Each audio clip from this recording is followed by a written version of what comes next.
Hi everyone, Joe here and welcome back to another vlog. It's been a while. It's been a week and a bit really, hasn't it? Now, we've had some happenings and quite a lot of happenings since we last caught up. I have begun my phase 1 trial, which is pretty exciting stuff. For those that don't know and have a bit of a catch up. So, conventional treatment hasn't worked. So we're left with kind of the desperation options. And I have signed up for a phase 1 trial. The trial that I am on is called Curate. Now, this is an immunotherapy-based trial, and the idea is that it targets the adenosine receptors on cancer cells and essentially helps flag them up to your immune system and also interrupts the metabolism as well of the cancer cells. So, sounds pretty good. Sounds like it's going to be a good thing. I'm basically a week in at this point. I'm going to be taking my 6th dose of it in about an hour or so, and I feel no side effects, which is pretty good. Now, leading up to starting the trial, there was actually a lot of stuff that had to be done. And I mean a lot of stuff, including blood tests, biopsy, and also MRI, CT scan. Lots of stuff that I'm not necessarily a huge fan of having done, which is no surprise there. In particular, we found out something particularly interesting during the MRI and then leading into the biopsy. So, the MRI, I've never had a full body MRI before. I've only had spine. So, it was a bit of an interesting experience. It was lay down on the table, as usual, put my head in a little cradle, thinking, okay, ready for this, I know what I'm up for, and they immediately started strapping me down, and I'm like, what is this? Like, what's happening? I'm not expecting that. But so I asked them, what are you doing to me? It was very much I'm concerned. I'm claustrophobic. I don't like tight enclosed spaces. I like being able to know where my exits are, and I like being able to get away and not be strapped down to tables, weirdly enough. So they're strapping me down, they go, oh, it's cameras so we can see the imaging, otherwise the MRI won't actually generate an image. I'm like, okay, so we have to have them then, do we? Like, yeah. Oh, are you claustrophobic? I'm like, yeah, I am. A little bit, yeah. It's one of the two things I'm scared of. So I go through this MRI experience, and it is awful. And they also then put something over your head actually before they start the MRI. They clip this thing in, and what it has is it's got 2 mirrors. So it's got, and they're above your eyes. So you've got one so you can see down and see towards your feet, and you've got one where you can see up, and they're angled so that you can see up and down. That wasn't helpful at all. They also played music through headphones, which was helpful, and I got to choose my playlist, and I chose 2000s metal on Spotify because I feel like you can't really go wrong with 2000 metal. It was the golden age of metal. New metal, obviously. Yeah. So people will disagree, I'm sure. So we got that done. That was all fine. I was desperate to get out at that point. Desperate to get out. I also had to sign consent forms consenting for the trial, and I also signed up for an additional trial as well, or additional study, I guess, making sure that my samples can be used for something useful. So they're going to be injecting my cancer into mice to see how it progresses. So they're going to take it, they're going to culture it, they're going to grow it in a petri dish, and then they're going to inject that into mice to study it and see what happens. And I said to them, yeah, I'm fine with it as long as you don't create an army of human mice people and try and take over the world. So that'll be useful as well. Now, the biopsy. The biopsy that was taken wasn't where I was expecting it to be taken from. I was expecting biopsy from my liver initially, and that was going to be like, oh blimey, this is going to be a real big experience. You guys might remember me talking about it. Well, we didn't do that. When they called up to confirm it, they said, oh, it'll be in your neck. It'll be a node in your neck, and we were assuming it would be down here, just where I had a biopsy before. So nothing new, nothing I haven't experienced before, and that was the idea. And I thought, okay, cool, I'm fine with that. Nothing new. My neck's numb anyway, I'm not going to feel a thing. Well, it wasn't my neck either.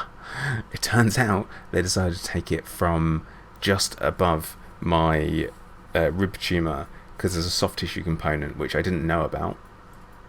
Surprise, surprise. Which I could have been told about before, but I wasn't. But anyway, moving on. Because yeah, we'll talk about that some other time. So about an inch and a half below my nipple, I guess it was. Picture is up on screen now. As you can see, this is the aftermath of it. But basically, they've gone in with a 2 mil across needle thing, gone in through one hole, gone in, click, click, pulled out a core sample, and they've done that 4 times. I only felt it once, and we did get to watch it, well, I got to watch it on the ultrasound screen. So that was interesting. And one of the things that came up during this ultrasound was we looked at a healthy rib, and then we looked at my cancerous rib. And when we looked at that rib, I kid you not, it looked like an absolute freaking mess. It looked like if you were to take a train wreck and then put it in someone's rib. That's what it looks like. So I've got this, it's about the size of an egg. And it is a permanently broken rib, which is pretty crappy to find out. Like, it suddenly explains why I've had so much pain over on my left hand side when I cough, and leading round up into my back as well. And that's because I have literally a permanently broken rib, and that's where your normal bone tissue is trying to heal, but you've got the cancer stuck in the middle. So your bone tissue is like trying to get to each other. That's what it tries to do. You know, it's, your bone is constantly refreshing. It's worth googling bone growth actually to learn a bit more about it. I'm not an expert in this at all, but it's very, very interesting. Is your body essentially strips away old bone and replaces it with new bone, and when you have osteoporosis it goes wrong, and that's why you get that condition. But yeah, so this is what it's trying to do around it, but the cancer is obviously pushing out, and it starts off with a cancer in the middle of the bone, and you've got your nice smooth bone, cancer in the middle. Cancer grows, bone can't contain it anymore, it's through, and at that point probably going to break your rib for the first time. Crack, broken rib. And I've been living with this for probably over a year now. So since I was identified as being there, and I'm suffering with quite a lot of pain with it now, because I've also been having some build-up of fluid in my lungs overnight, which I then cough and snap again, and it's been for every few months I think that's happened. It's interesting that happens. And it's interesting that I've only now just learnt about it during a ultrasound scan. But it was very informative. But yeah, there is I didn't realise that I had a fleshy component to the, or soft tissue component to the cancer above my rib, but I do. So that could be radiotherapy in the future if it continues to cause pain and doesn't respond to treatment. We'll see. Don't respond to the trial. So back to how the trial thing goes. Had all that done, and then I go in on my Monday morning to start my trial, and I arrive at 9 o'clock, and I do not get given my drug until 4 in the afternoon, and I couldn't eat during that time because we didn't know when we were going to get it. So we have to wait for bloods to come back first of all, so they cannulate, put a cannula in, so they can draw blood throughout the course of the day. Now I had blood drawn as soon as I arrived, as soon as I had the drug administered, an hour after the drug was administered, an hour after that, 2 hours after that. Then they left me alone for a little bit, which was nice. And then at 10 o'clock in the evening, they came and took more blood. And then at 3:45 in the morning, they came, woke me up, because I'm having an overnight stay. They didn't just come like wake me up in my house. They woke me up in the hospital, and they took more blood. I was exhausted by the morning, in where they woke me up for another ECG. I was having ECGs along with all of these except for the 3:45 one. So I was having 3 ECGs done 5 minutes apart, just to see if they can catch any irregularities within my heartbeat. That's all fine. It's one of the few bits that work. So they did that. It was a very, very tiring day. Safe to say, very stressful, not knowing what's coming next, when we're doing this, what's happening here. And then I had to have bloods taken 24 hours after I was administered the drug. So I had the drug administered at the same time. They took blood again. Unfortunately for me, the cannula, when it went in okay, but it appears that it was right up against one of the valves that runs in your veins, and it meant that for them to extract blood, they had to tug on it, pull it out, put it down slightly. By the end of it, I thought, oh my goodness, I'm going to be brutalised. The bruise is going to be absolutely awful. Actually, I barely have a mark. It looks much darker than it is in real life. But yeah, there's barely a mark there. You wouldn't really be able to tell, unless I told you, really. So yeah, had all that done, and then I got to go home, which was fine. Had hospital food. It was like hospital food. The best part was I had a Cornish pasty. As soon as I was allowed to eat, they were like, get him food, go. And I pre-ordered what I had, and I had a Cornish pasty followed by chicken and pesto pasta, and that was both soft and mushy and crunchy and hard at the same time. Hospital food, eh? Not great. Breakfast was fine. Had breakfast the day after, and then had lunch again, and then I was out. What did I have for lunch?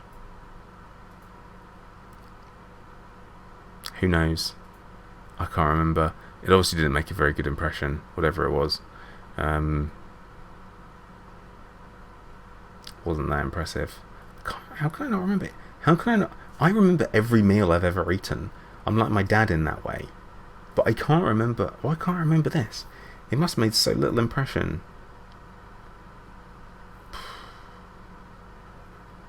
Yep.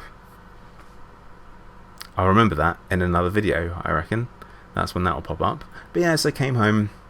Very, very tired. Very, very tired. And I slept a lot when I got home. Exhausted. Absolutely exhausted. Because hospitals are not restful places. The ward itself, there's only me and this one other chap who were spending the night. And he's on a different trial to what I am. And so we've got different experiences to talk about and compare, which I find fascinating, that I have not met anyone on the trial, and I'm in every Monday. So there must be, at some point, I'm going to bump into someone who's on the same trial as me, and we will have a chat, no doubt, and find out what experiences we've got, and whether or not they're further along than I am. I assume they must be. I assume they would be, because I've just started, and anyone else would have be further along, or they're just starting. I'm going to bump into them because it's on a Monday. I assume we will come on a Monday. Maybe we don't. I don't know. I don't know how it works. We'll find out. So far, 0 side effects. The only thing is the inconvenience of having to fast 2 hours before and 1 hour after the drug, and taking it. And it's 8 little tablets, and that's it. And there will be side effects. I know there will be. There have to be. Like, it's a cancer drug. There has to be side effects to it. And the kind of things I'm going to be expecting is upset stomach. I'm no stranger to that. So nausea, vomiting, possible diarrhea. Again, no stranger to that. And then possible skin changes later on down the line. That can happen. So you can either have a sensitivity to sunlight, or you can develop a rash, which I'd rather not, because it's an immunotherapy drug. So you have an immune response, and also like a rash is an immune response, which would mean that the drug could be working. Who knows? I don't find out for 9 weeks. 9 weeks is when I have my first progression scan, and at which time we will decide whether or not we carry on with me on the trial. Because if it's not working, why am I doing it? It's going to be exactly like that.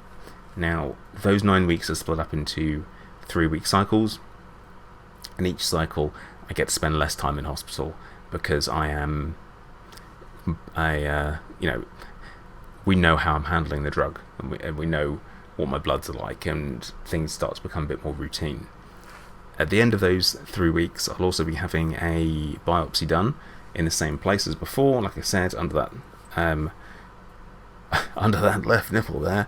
And the reason why we're doing that is we're comparing the cancer to, like, during these different stages, to see whether or not, one, it's responded, two, if it's been changed in any way, has it mutated, has it been triggered by the drug, has something happened.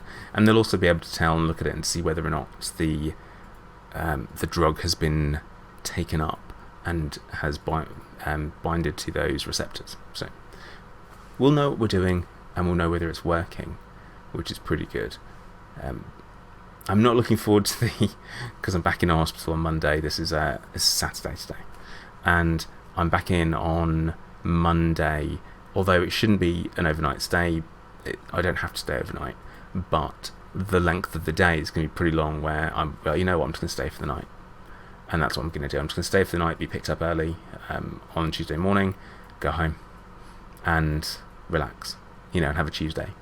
Because they don't need to do anything to me on the Tuesday. I'll literally just get out of there. So I'm just going to be sleeping in hospital for the sake of it, really. Other than it's really awkward to be picked up. So there you go. Should be right. But that is phase 1 so far. It's interesting.